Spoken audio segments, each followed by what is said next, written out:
하나님 말씀 봅니다. 마태복음 9장입니다.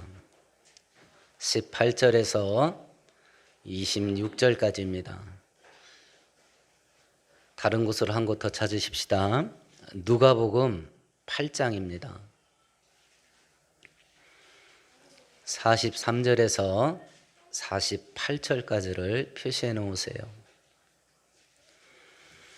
마태복음 9장으로 다시 들어와서 18절부터 26절까지 한 절씩 교독합니다. 예수께서 이 말씀을 하실 때에 한 관리가 와서 절하며 이르되 내 딸이 방금 죽었사오나 오셔서 그 몸에 손을 얹어 주소서. 그러면 살아나겠나이다 하니 12해 동안이나 혈루증으로 앓는 여자가 예수의 뒤로 와서 그 겉옷가를 만지니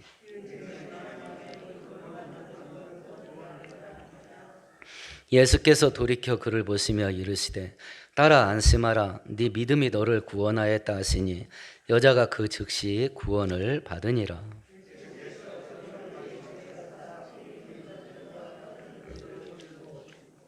이르시되 물러가라 이 소녀가 죽은 것이 아니라 잔다 하시니 그들이 비웃더라.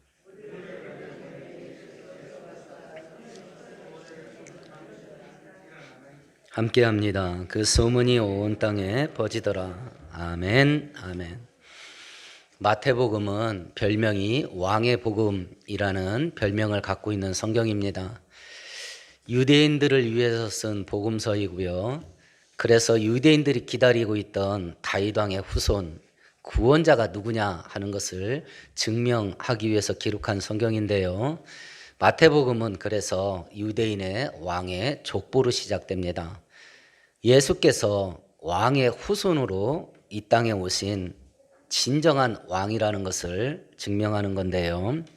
복음을 전파하십니다. 병자를 치료하시고 귀신을 쫓아냅니다. 능력과 권능을 행하시면서 예수 그리스도가 하나님이 보내신 만왕의 왕이심을 반복 특별한 다른 장소, 다른 사람, 다른 사건들 속에서 계속 증명해 주시는 겁니다. 오늘 읽었던 본문은 두 개의 사건이 한 세트로 되어 있는 본문인데요. 한 관리가 예수님에게 내 딸이 죽었습니다. 그렇지만 안수기도 해주시면 살아날 줄로 믿습니다. 그래서 예수님과 함께 집으로 가던 중에 저번 주에 다루었던 12년 혈루병 걸린 여자가 예수의 옷을 붙잡고 치유받는 사건이 생깁니다. 그리고 이제 그 관리의 집에 가서 죽은 딸을 살려주시는 사건을 오늘 살펴보게 될 텐데, 오늘 성경을 살펴볼 때에 하나님이 능력이 역사하시고 하나님의 은혜가 있으면 죽은 자도 살아날 수 있다라고 하는 믿음이 우리 가운데 회복돼서 하나님께서 네 믿음대로 될지어다 라는 축복의 선포를 받는 우리 모두 될 수 있기를 축원드립니다. 오늘 사건의 주인공이 누군지 한번 보십시다. 18절만 같이 읽습니다. 예수께서 이 말씀을 하실 때에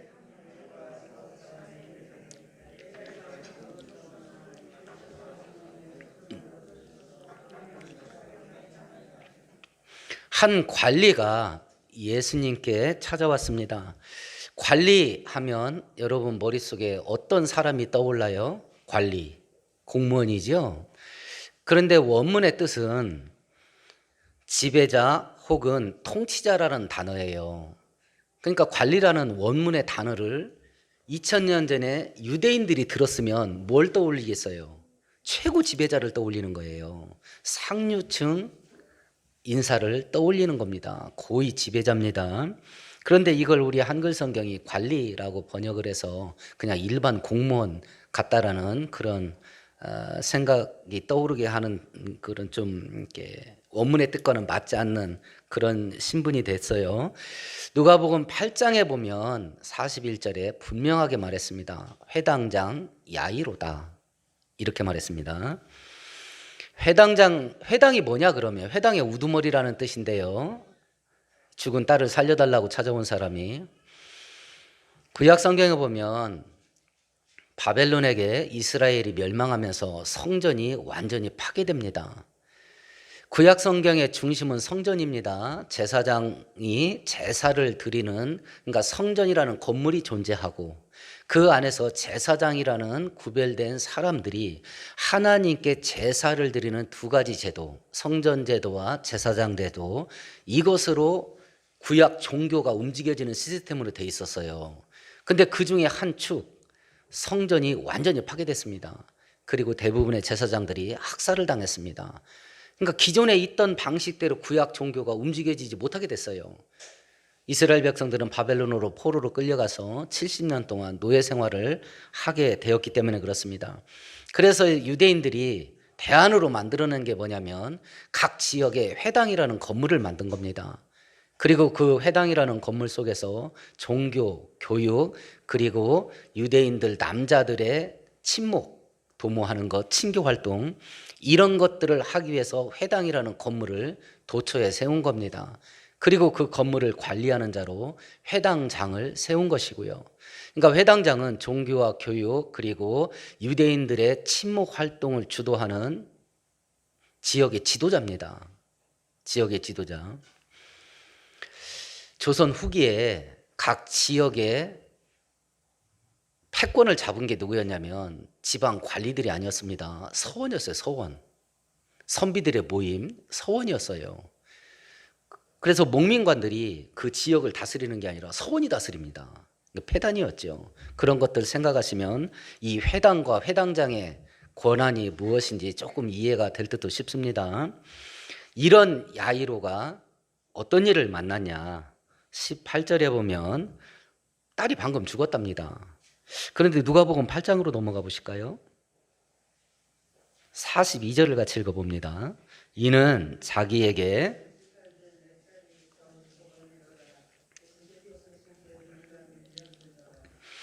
내용이 좀 다르죠? 18절에서는 딸이 죽었답니다. 그런데 누가복음 8장에서는 죽어가고 있답니다.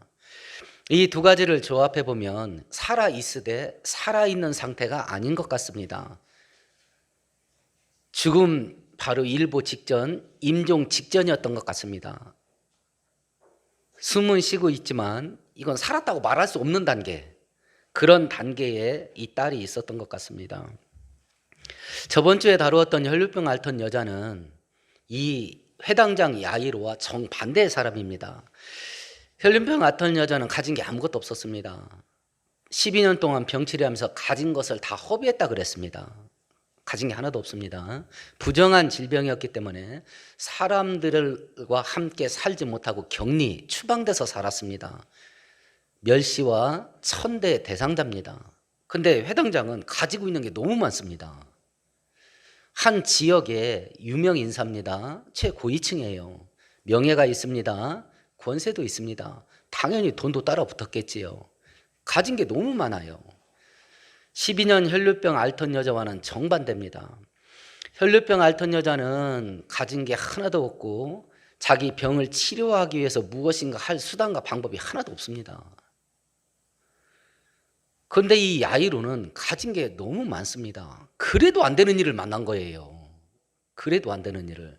자기가 갖고 있는 권세, 자기가 갖고 있는 명예, 자기가 갖고 있는 돈, 이것 갖고도 할 수 없는 일을 만난 겁니다. 이것 가지고도. 누가복음에서는 이 딸을 외동딸이라 그랬습니다. 유일한 자식입니다. 그냥 여러 명의 자식 중에 하나가 아니라 유일한 자식입니다. 유일한 자식. 이런 것들 가운데에 그 많은 것을 가지고도 해결할 방법이 하나도 없는 그런 일을 지금 야이로가 만난 겁니다. 우리가 가지고 있는 문제, 지금 여러분들이 막 가슴앓이하고 끙끙거리는 문제가 뭔지 모르겠습니다. 제가 한 가지 여쭤볼게요. 돈 있으면 혹시 해결될 일입니까? 돈이 있다면? 우리가 지금 끙끙거리는 문제 대부분 90% 이상은요, 돈 있으면 해결될 것들입니다. 90% 이상은. 그래서 우리는 오해에 빠져요. 돈만 있으면 내 문제 다 해결된다. 돈만 있으면 나 행복하게 살 수 있다. 돈만 있으면 나 근심 걱정 없이 살 수 있다. 이렇게 오해에 빠집니다. 그러면 돈이 뭐가 돼요? 신이 됩니다. 돈이 내 문제 다 해결해 줄 수 있어요. 그 오해에 빠지게 되면 돈이 신이 됩니다. 전 세계 80억 인구 있는데 대부분의 사람들이 이 함정에 빠졌습니다. 모든 나라의 가장 중요한 문제가 뭐냐면 경제 문제입니다. 어떻게 해야 먹고 사는 문제를 해결할 거냐. 그건 경제가 해결돼야 된다. 돈이 있어야 된다, 돈. 그래서 돈이 전 세계 80억 인구의 신이 된 겁니다. 현대 기독교가 하나님을 섬길 것 같습니까? 돈을 섬길 것 같습니까? 우리나라에 있는 1,000만 기독교인이 하나님을 더 좋아할 것 같습니까? 돈을 더 좋아할 것 같습니까? 한번 고민해 보세요. 그리고 본인이 진짜 하나님을 믿고 있다면 이 문제는 한 번은 뚫어야 됩니다. 내 인생 속에 내가 진짜 좋아하는 게 돈이냐 하나님이냐, 이걸 한 번은 뚫어야 돼요. 한 번은. 이걸 해결하지 못하면 돈에 연관되는 한 하나님은 항상 뒷전입니다. 그렇게 될 수밖에 없어요. 그런데 성경은 뭐라고 말하냐? 그것 갖고 안 되는 일이 허다하다. 그것 갖고 안 되는 일이 허다하다. 권력 갖고도 안 되고 돈 갖고도 안 되는 일이 허다하다. 그런 일 만났을 때 어떡할래 그러면? 그런 일을 만나게 되면. 아직도 이재용 씨가 부회장입니다. 삼성의 부회장. 삼성의 회장은 이건희 씨예요. 그러면 그 사람은 돌아가셨어요. 우리나라에서 최고 부자라고 했던 사람입니다. 그 돈 갖고도 안 된다니까요. 돌아가실 때 아무것도 못 갖고 갔습니다. 다 남겨놓고 갔다고요. 대통령 권력 갖고도 안 되는 게 있습니다. 대통령 권력 가지고도. 돈이 있는 사람은 돈 가지고 해결하지 못할 문제에 사로잡히는 것이고요. 권력이 있는 사람은 권력 갖고도 안 되는 일 만나는 겁니다. 우리같이 가난하고 힘없는 자들은 돈만 조금만 있다면 해결될 일, 그런 문제 가지고 끌어안고 끙끙거리고 사는 겁니다. 그래서 하나님은 공평하셔요. 그래서 그러면 이렇게 가진 건 많이 있는데 그것 가지고도 안 되는 일을 만났을 때 이 야이로가 어떤 일을 하는가 보십시다. 18절을 다시 한번 읽습니다. 예수께서 이 말씀을 하실 때에 한 관리가 와서 절하며 이르되,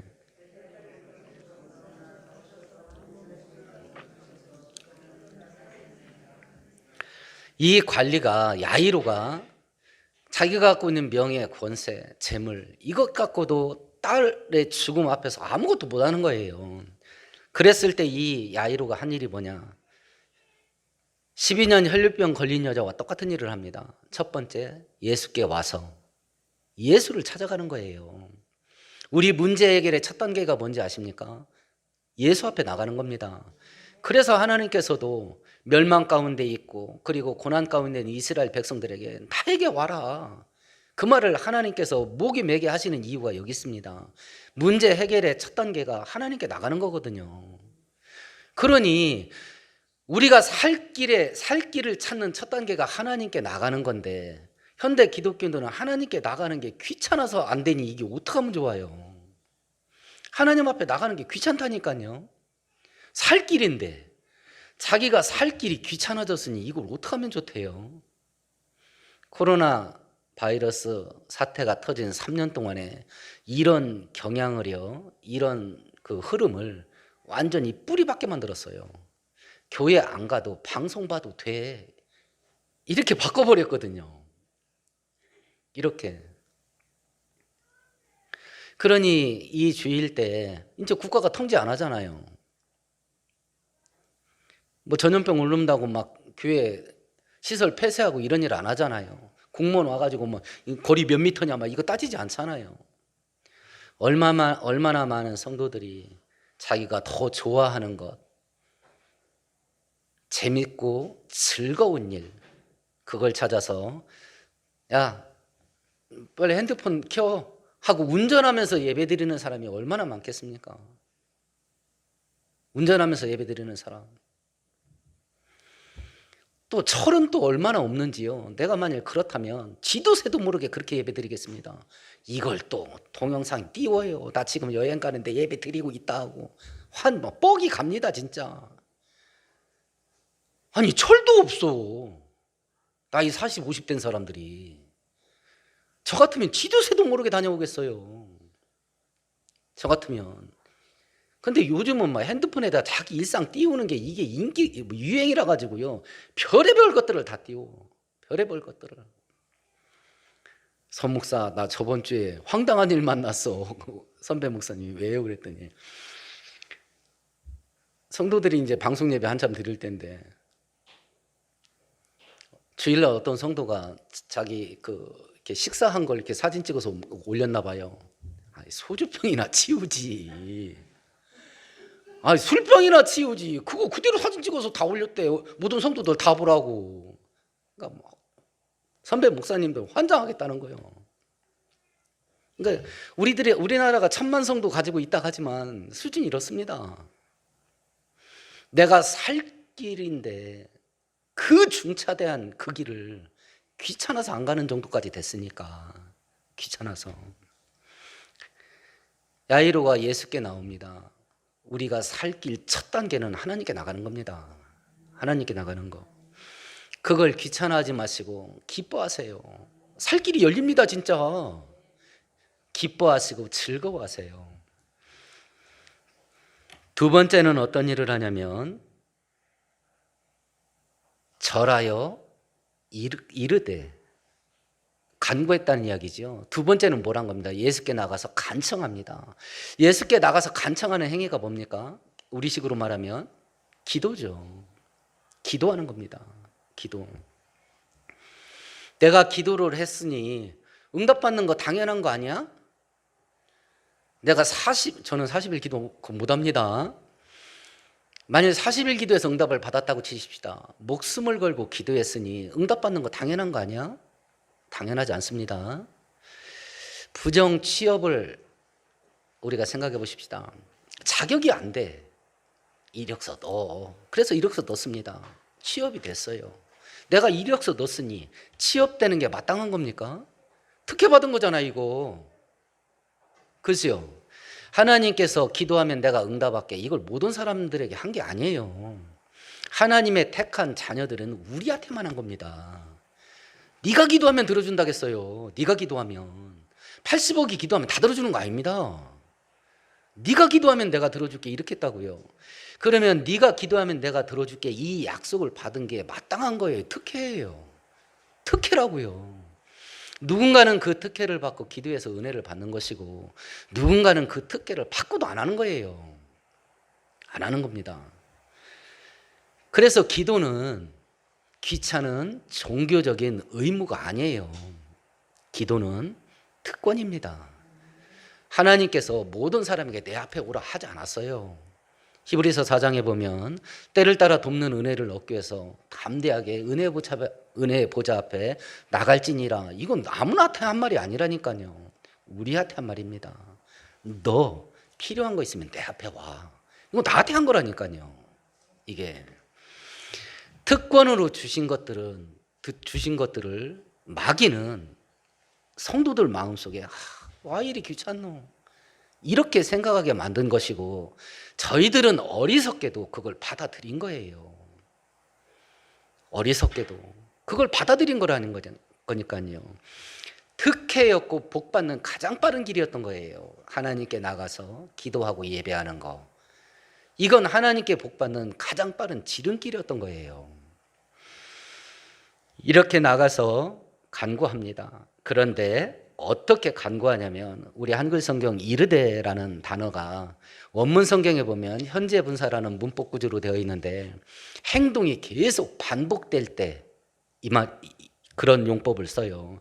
그러면 야이루가 예수께 나와서 우리 딸이 죽게 되었으니까 가서 기도해 주시면 나을 것 같습니다. 말 한마디 한 게 아니에요. 계속 했대요. 계속. 언제까지 했겠습니까?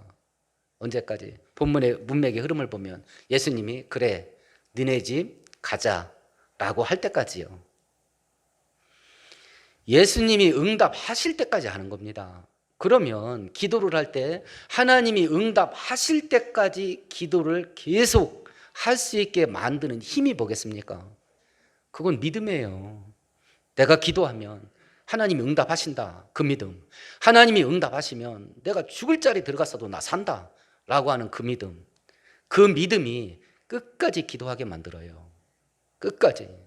그래서 의인은 오직 믿음으로 삽니다. 믿음으로. 그런데 지금 야이로 아내가 집에 가는 와중 속에 좋은 환경이 펼쳐져요. 지금 별로 좋지 않은 환경이 펼쳐져요. 저번 주 사건, 혈류병 걸린 여자가 치료받는 사건하고 맞물려서 생각해 보십시다.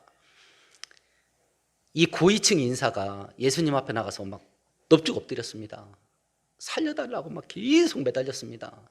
그래서 예수께서 그럼 너네 이제 가자 하고 가는 중입니다. 지금 딸은 어떤 상태에 있어요? 숨이 꼴딱꼴딱 넘어갑니다. 가기 전에 죽을지도 모르겠습니다. 아버지 마음이 천불이 탑니다. 근데 그 사이에 어떤 일이 터졌어요? 혈류병 걸린 여자 치료받는 사건이 생겼잖아요. 그래도 예수님이 그냥 지나가면 되잖아요. 근데 굳이 또 그 사람을 찾아. 시간이 계속 흘러갑니다. 피가 마르는 시간이 계속 흘러가요. 그런 걸 보고도 끝까지 믿는 겁니다.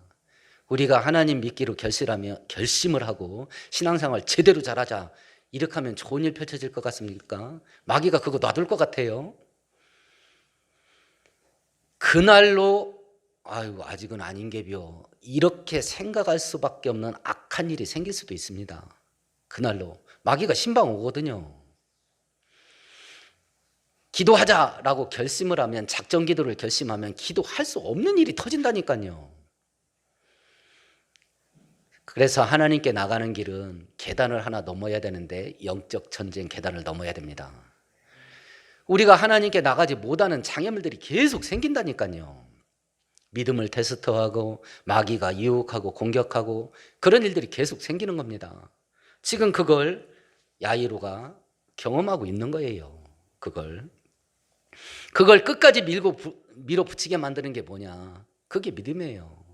그게 이렇게 해서 죽은 자가 살아나는 은혜를 얻게 하는 야이로의 믿음의 특징을 보십시다. 야이로가 예수께 왜 나왔냐? 내 딸이 죽어가고 있지만 당신이 와서 안수 기도하면 살 줄로 믿습니다. 예수를 믿어서 간 거거든요. 그 믿음의 특징이 뭐냐? 첫 번째, 행동하는 믿음입니다. 가는 겁니다. 예수라는 분한테 가서 그분한테 기도받으면 내 딸 살 수 있겠다라는 믿음이 생겼습니다. 그리고 자기 집에 앉아 있었으면요, 아무 일도 안 벌어지는 겁니다. 그 믿음이 예수를 찾아 나서게 만든 겁니다. 행동하는 믿음입니다. 두 번째는 겸손한 믿음입니다. 납작 엎드리는 거거든요. 교만이 뭡니까? 하나님 없어도 됩니다. 겸손이 뭡니까? 하나님 없으면 난 아무것도 못합니다. 겸손의 믿음입니다. 세 번째는 인내하는 믿음이죠. 그 믿음이 변치 않아요. 끝까지 가는 겁니다. 끝까지. 이런 믿음을 가지고 예수께 나가서 예수를 초청해서 이제 자기 집으로 가는 겁니다. 그때 상황이 종료됐습니다. 누가복음 8장으로 가볼까요? 누가복음 8장 49절 같이 읽어보십시다. 아직 말씀하실 때에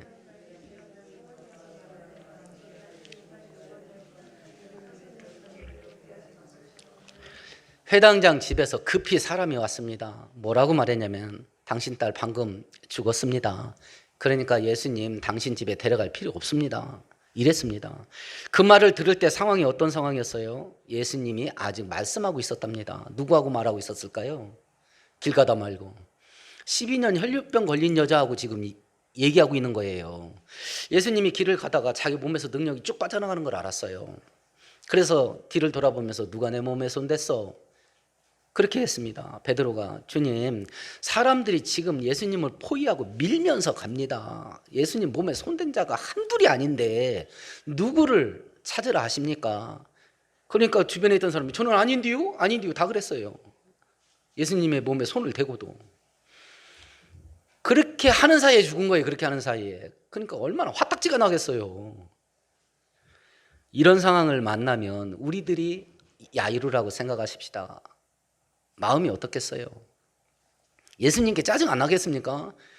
지금 자기 딸이 숨이 넘어간다는데 왜 길 가다가 노닥거리냐고. 그렇잖아요. 12년 혈류병 걸린 여자 지금 숨 넘어갑니까? 안 넘어갑니까? 안 넘어가죠. 내 딸은요? 숨 넘어갑니다. 그럼 누가 더 급해? 내 딸이 더 급하잖아요. 내 딸이.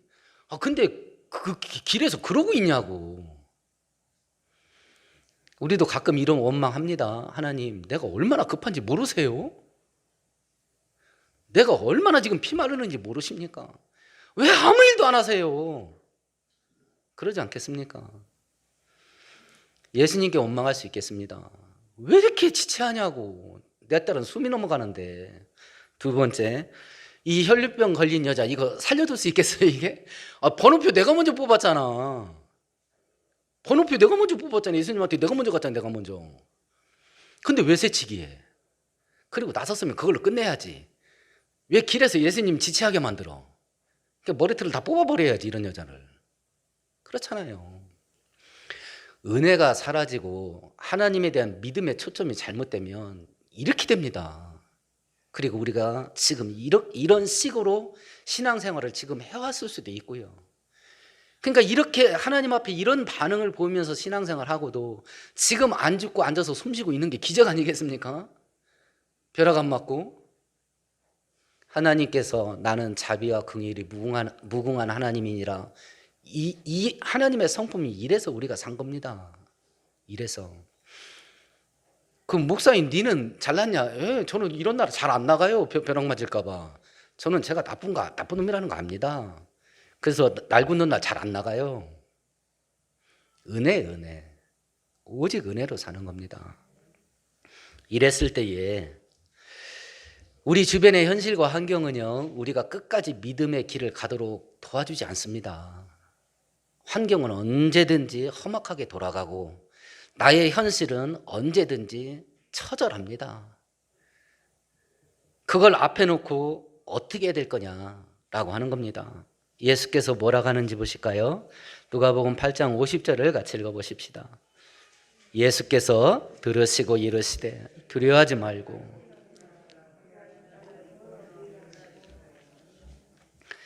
격려하고 위로하시네요. 딸이 지금 죽은 건 사실입니다. 죽었습니다. 그 죽음의 사망의 현장을 앞에 놓고 두려워하지 말고 단지 믿기만 해라. 믿기만 해라. 딸이 죽었다는 소식을 듣고 야이로가 예수님의 이 말씀을 듣고 예수님을 끝까지 믿었을까요? 안 믿었을까요? 성경은 기록되어 있지 않습니다. 근데 믿었던 것 같습니다. 그 이유가 뭘까요? 예수님을 자기 집에 데리고 갔잖아요. 딸이 죽었다는 걸 알고도 믿기만 해, 겁먹지 말고. 이 말을 했는데 야이로가 이 말을 믿었을까 안 믿었을까? 믿었던 것 같아요. 그러니까 딸이 죽었다는 소리를 듣고도 예수님을 데리고 자기 집으로 모셔간 거지요. 하나님께서 우리들에게 어떤 말을 가장 많이 할 건가? 제가 자주 말씀드리죠. 우리는 죄 짓지 말고 순종해라. 이 말을 제일 많이 할 것 같습니다. 왜냐하면 부모된 내가 내 자식한테 제일 많이 하는 거니까. 왜 엄마 말 안 들어? 이 말을 제일 많이 하잖아요. 그 다음에 공부해. 그 다음에 텔레비 꺼, 스마트폰 꺼. 뭐 이런 말을 제일 많이 할 거 아니겠습니까? 우리 아버지 하나님은 우리한테 어떤 말을 제일 많이 할까요?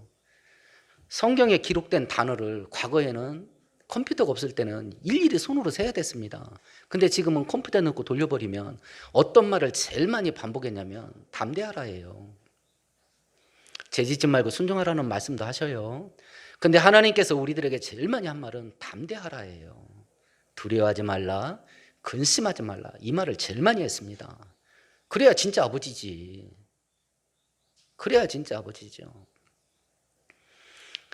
우리가 부모들에게 내 말을 들어, 내 말대로 해라, 공부해라, 이거 해라, 저거 하라 하는 이유가 다 애들 잘 되기 위해서죠. 애들을 성공시키기 위해서일 겁니다.